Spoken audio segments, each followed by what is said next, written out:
Teman-teman, saya ingin mengajak Anda semua membayangkan sebuah situasi. Bayangkan sebuah kelas agama, taruhlah di sekolah menengah pertama. Tapi ini bukan kelas agama yang mungkin biasa kita kenal. Di sini, panggillah dia Aisyah, keluarganya Muslim.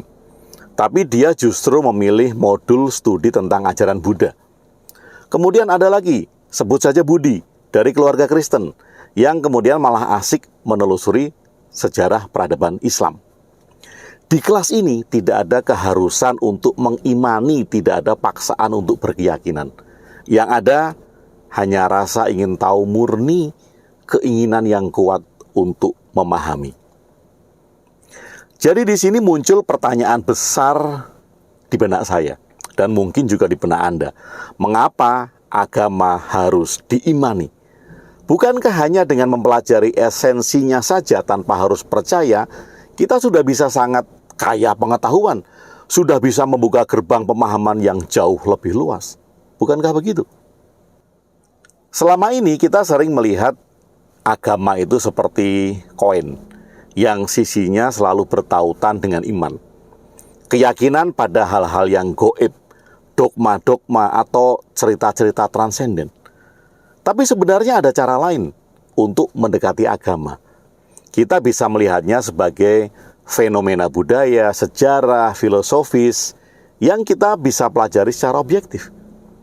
Ini penting untuk kita pahami, ada perbedaan mendasar antara studi agama sebagai disiplin akademis dan praktek keagamaan itu sendiri. Praktek keagamaan itu melibatkan pengalaman pribadi, komitmen pada ritual, dan penerimaan dogma sebagai kebenaran mutlak. Nah, ini ranah spiritualitas dan keyakinan seseorang.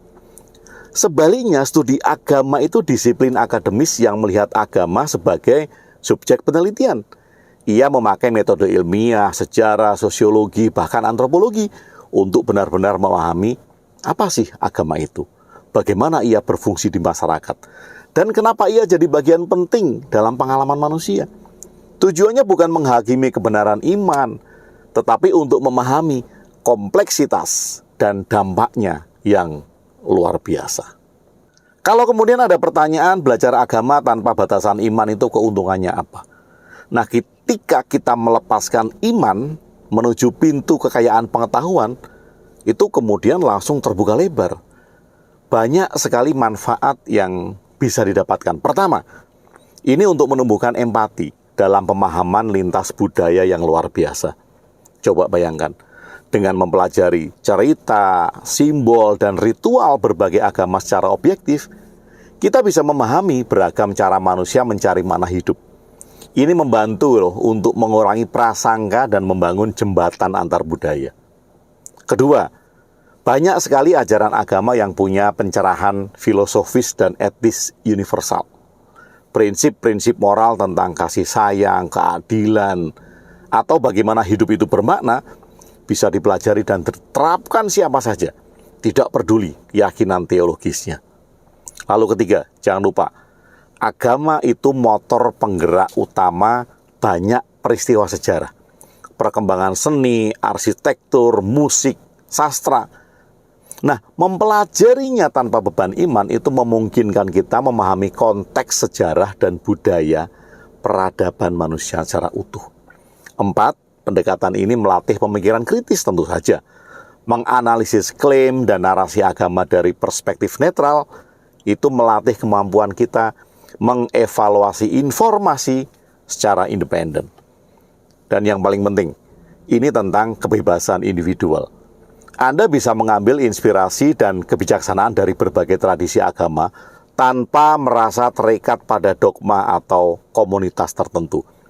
Ini yang kemudian disebut hidup merdeka tanpa kotak iman yang seringkali membatasi. Nah, visi belajar agama tanpa iman ini sebenarnya bisa kita wujudkan secara konkret, terutama melalui informasi tentang reformasi kurikulum pendidikan.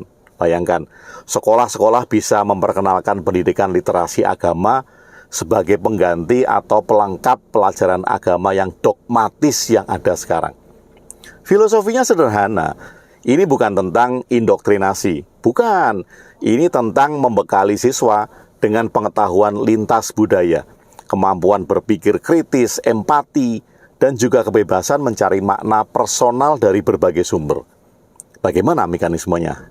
Sederhana. Dan seberani ini loh, siswa SMP bebas memilih modul studi agama manapun yang menarik minat mereka. Tidak harus sesuai dengan iman atau latar belakang keluarga mereka. Mereka bisa bergantian topik setiap minggu atau setiap bulan. Minggu ini belajar Islam, minggu depan Kristen, minggu depannya lagi Hindu, Buddha, kemudian yang lain-lain ada kepercayaan lokal dan lain-lain.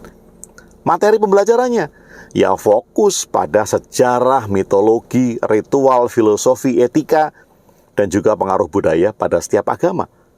Bukan pada klaim kebenaran ilahi. Guru-guru pun itu sebagai fasilitator yang netral, yang mendorong diskusi, bukan penceramah atau pengkhotbah. Tentu saja, penilaiannya itu pemahaman faktual, kemampuan analisis siswa, bukan pada tingkat keimanan. Manfaat jangka panjang dari kurikulum seperti ini sangatlah besar. Kita akan menciptakan warga negara yang lebih toleran, lebih terinformasi. Mereka itu mampu berdialog lintas keyakinan dan memahami betapa kompleksnya dunia ini.